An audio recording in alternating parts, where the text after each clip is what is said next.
There was a demon called Sahasra Kawach, whose name means the one with 1,000 armors. And in his earlier birth, Karna was Sahasra Kawach.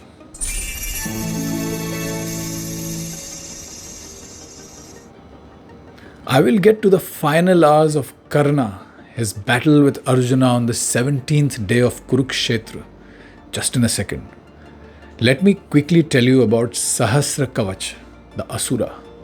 What I am about to tell you is not part of Vedvyasa's original Mahabharata, but it has its roots in texts like the Brahma Vaiva Varta Purana, Devi Bhagavata Purana, and popular oral traditions. This bit about Karna's previous birth really helps to connect the dots.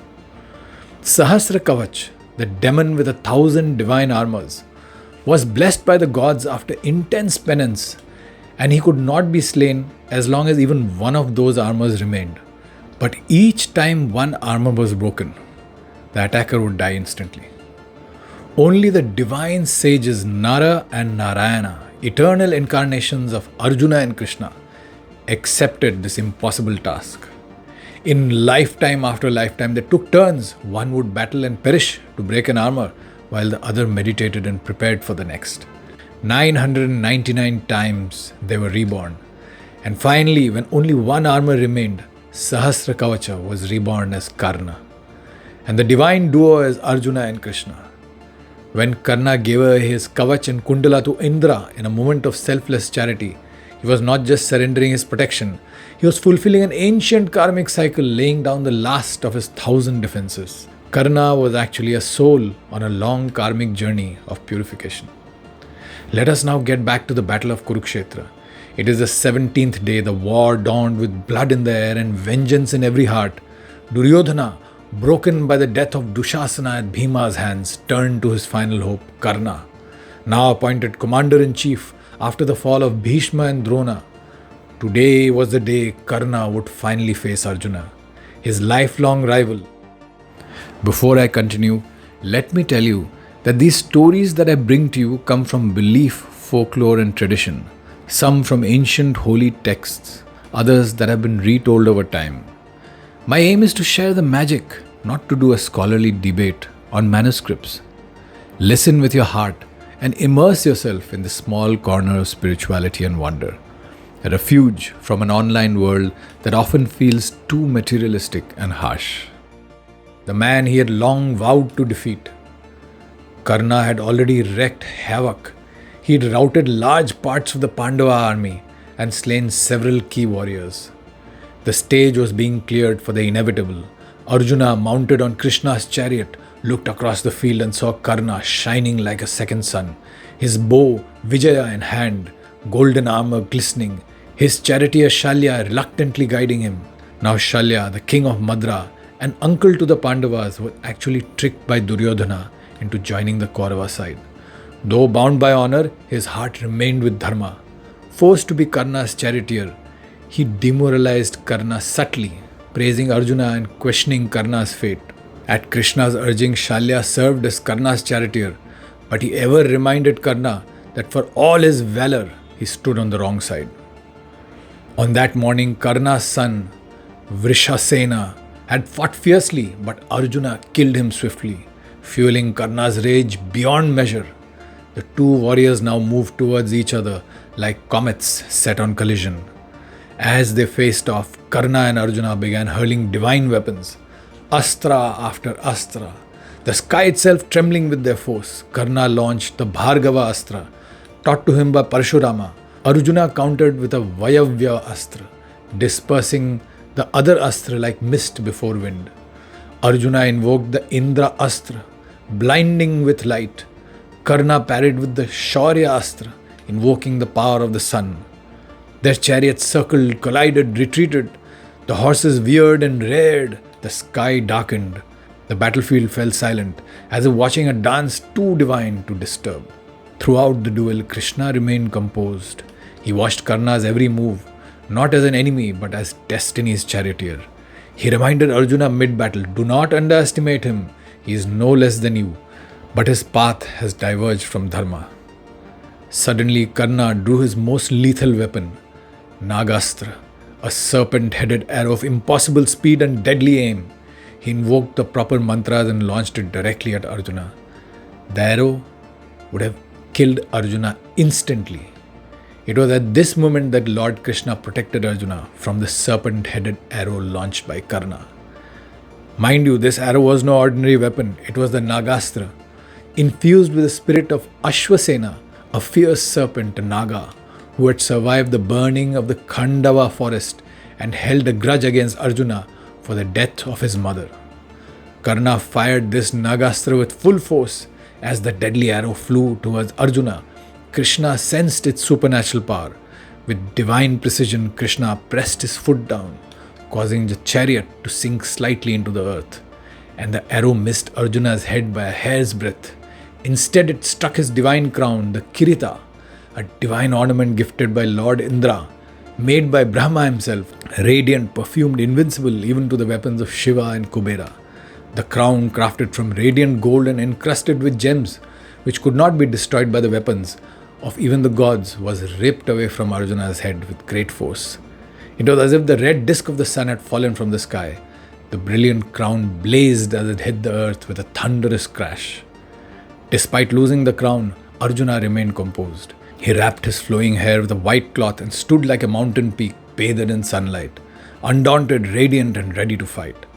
After the serpent-headed arrow knocked off Arjuna's divine crown, but failed to kill him, Ashwasena, the very Naga within the arrow, returned to Karna burning with rage.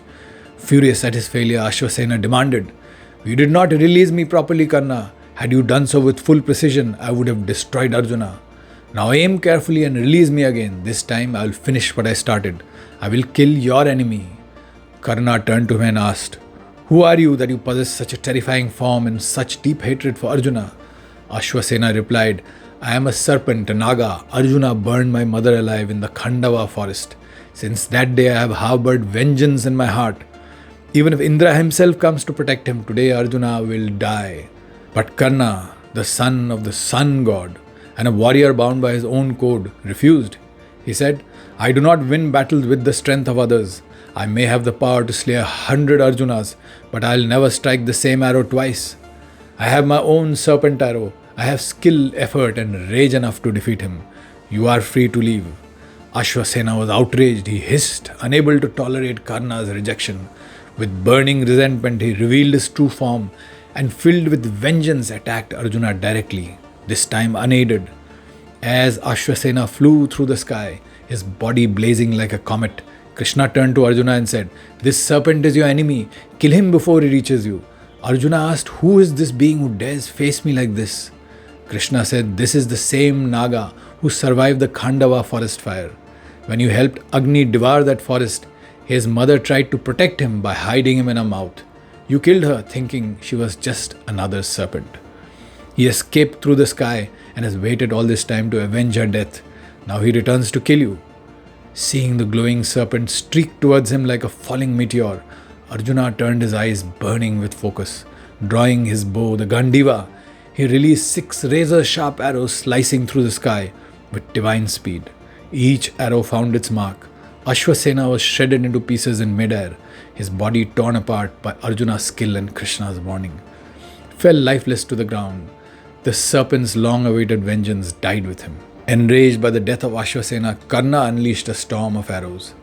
He struck Krishna with 12 sharp shafts and wounded Arjuna with 99 arrows, leaving the Pandava bleeding from every limb.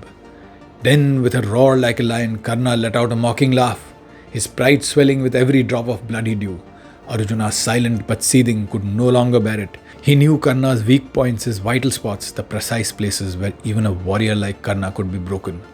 Channeling the fury of a thunderstorm, Arjuna drew over 100 arrows, and each found its mark.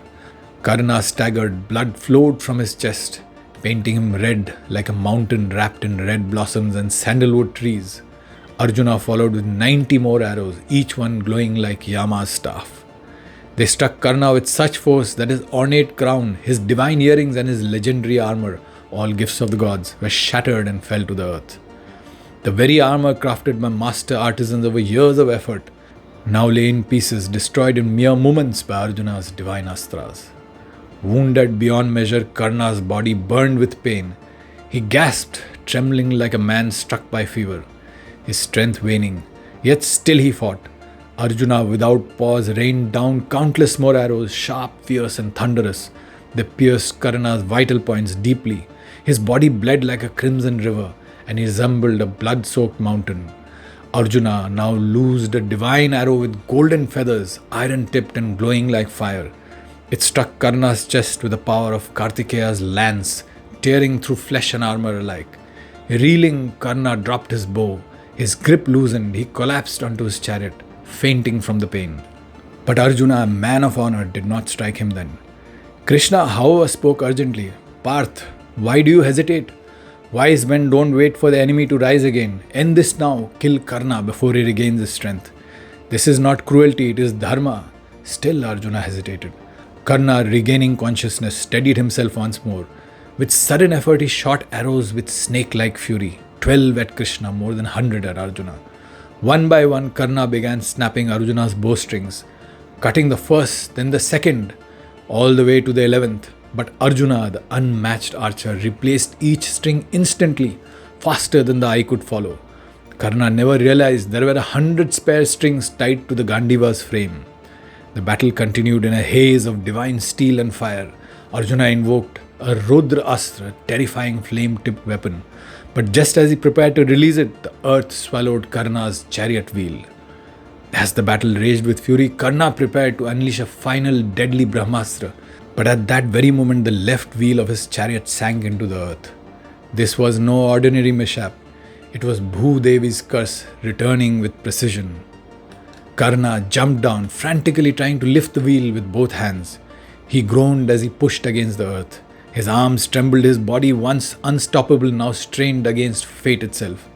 And then, like a terrible echo, Parshurama's curse struck. Karna forgot the incantations through the celestial weapons he'd mastered. His mind clouded.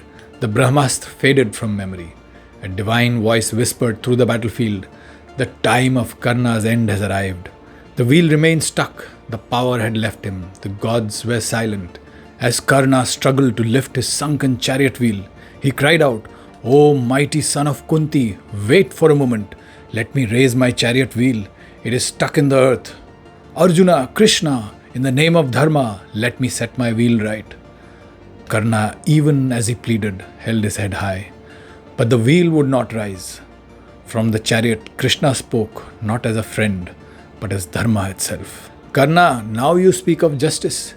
Where was your dharma when Draupadi was dragged into the Kaurava court? Where was your righteousness when Abhimanyu, a boy, was trapped and murdered by many?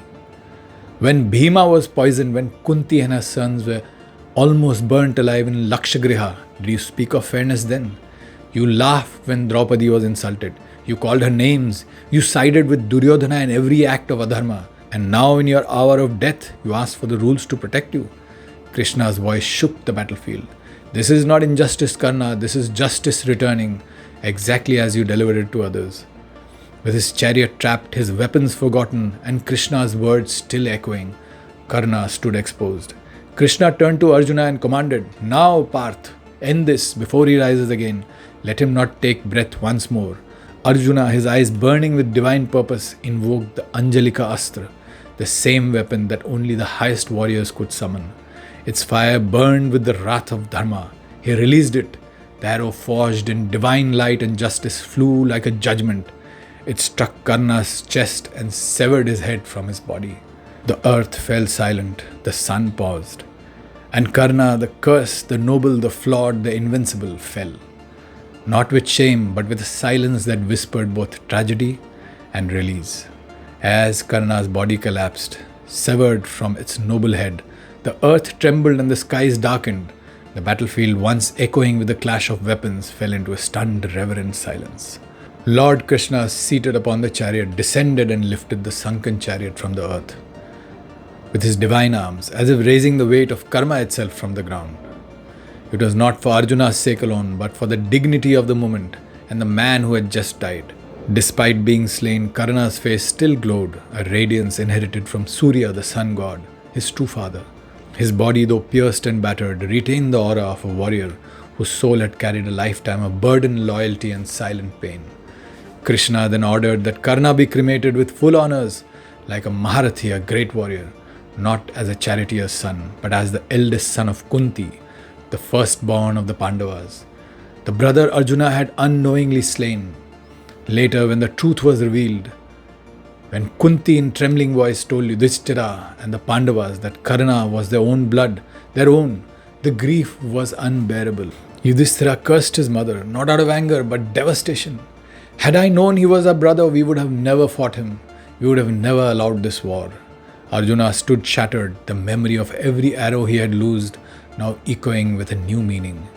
Bhima fell silent as if wind had left his lungs.